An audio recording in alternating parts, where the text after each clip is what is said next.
In 2021, one man held $6.6 billion in his hands. He had 24 Grammy Awards, more than almost any rapper in history. A sneaker empire that was outselling Nike's Air Jordans. A fashion line that had Paris's elite begging for invitations.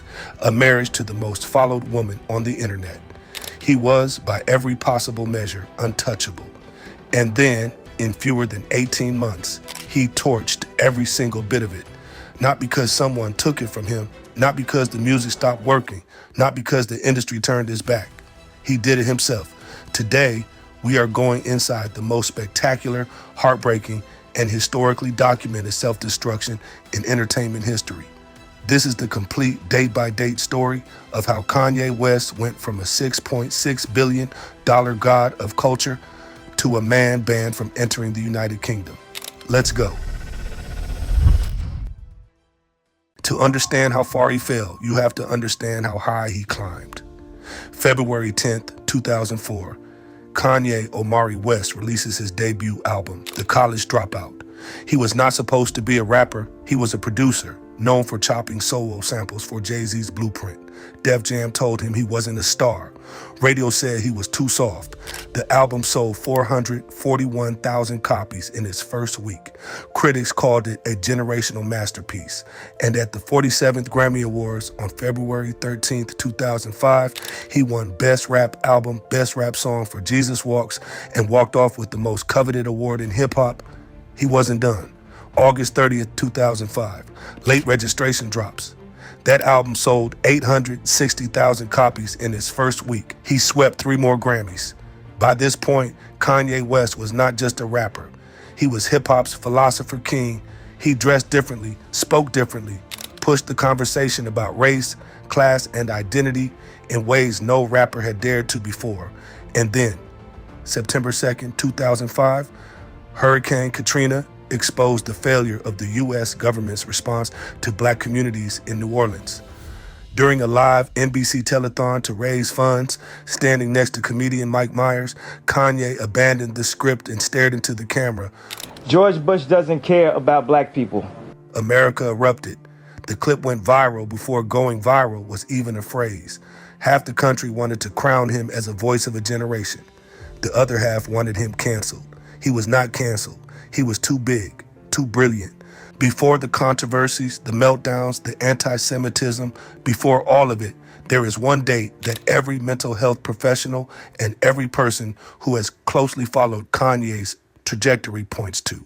November 10th, 2007. Kanye's mother, Dr. Donda West, his best friend, his compass, his biggest champion, died from complications following cosmetic surgery. She was 58 years old. Kanye had warned her doctor about concerns before the surgery. He has said publicly that he blames himself for not doing more to stop it. In interviews after her death, he was visibly broken. He had written songs about her. He had put her in videos. She had quit her job as a university professor to manage his career, and she was gone. What happened to Kanye after November 10th, 2007 is not just celebrity gossip. It is the story of a man who lost his anchor and slowly, gradually began to lose his grip on reality.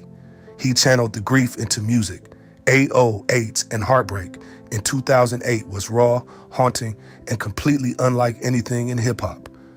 Then, My Beautiful, Dark, Twisted Fantasy in 2010, widely considered the greatest rap album of the 2000s. He was still producing genius, but the cracks were forming beneath the surface. September 13th, 2009, the MTV Video Music Awards, Radio City Music Hall, New York City. Taylor Swift, a 19-year-old country star, had just won Best Female Video for You Belong With Me. She walked to the microphone, clearly shocked and emotional. And then Kanye West stepped onto the stage, took her microphone and said, "Yo, Taylor, I'm really happy for you. I'm gonna let you finish.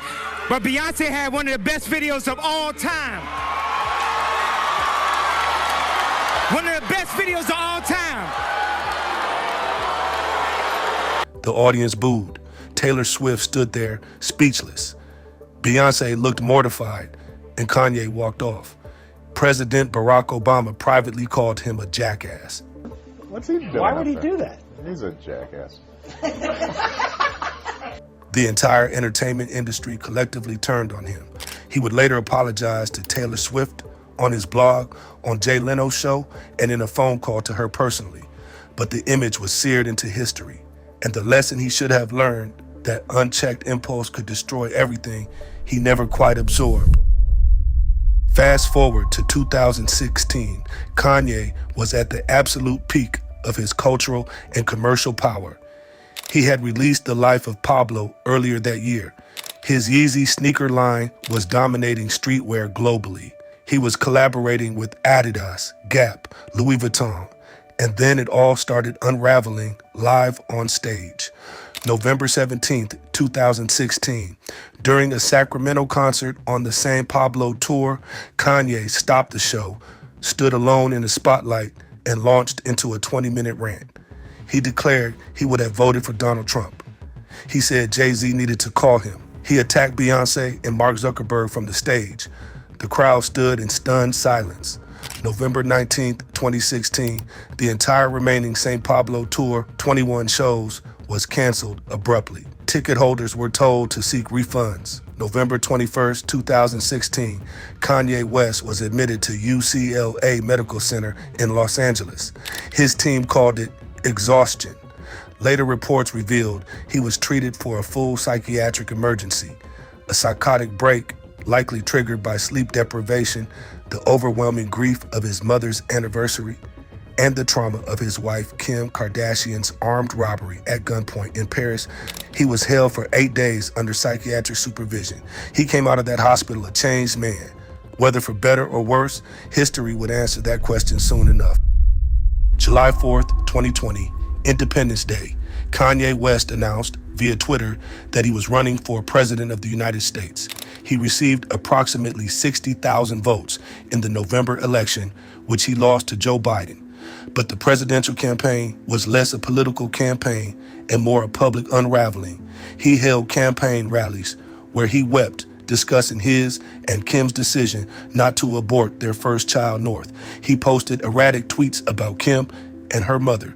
He publicly accused Kim of trying to lock him up with a doctor. Kim Kardashian released a public statement asking the media to extend grace to her husband due to his bipolar disorder. On December the 26th, 2020, Kim and Kanye separated.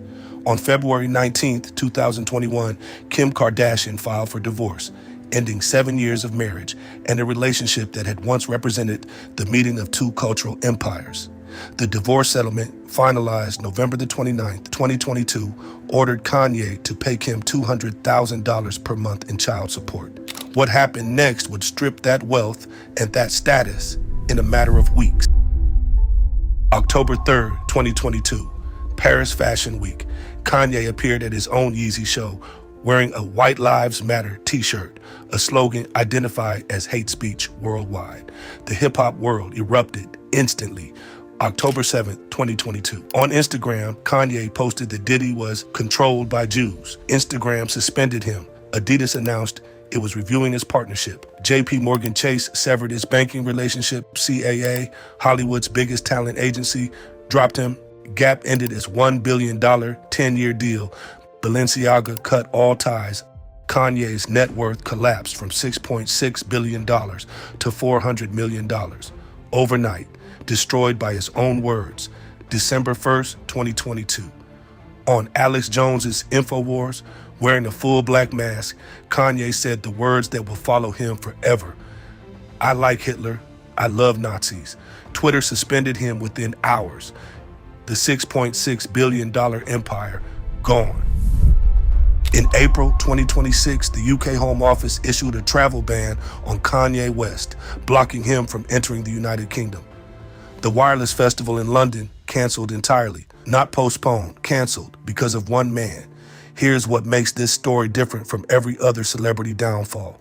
Kanye West was not brought down by a rival. He was not exposed by a journalist. He stood at the peak of one of the greatest careers in music history. 24 Grammys, $6.6 billion, global cultural influence, and he made a choice, then another, each one more destructive than the last.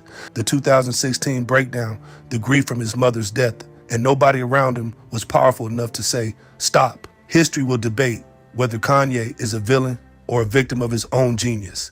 Maybe he is both. But what the dates, the bank statements, and the headlines all confirm, the greatest act of destruction in Kanye West's life was performed by Kanye West himself. If this story hit different, subscribe, drop a comment. Can Kanye ever come back? Or is this story already over? I'll see you in the next one.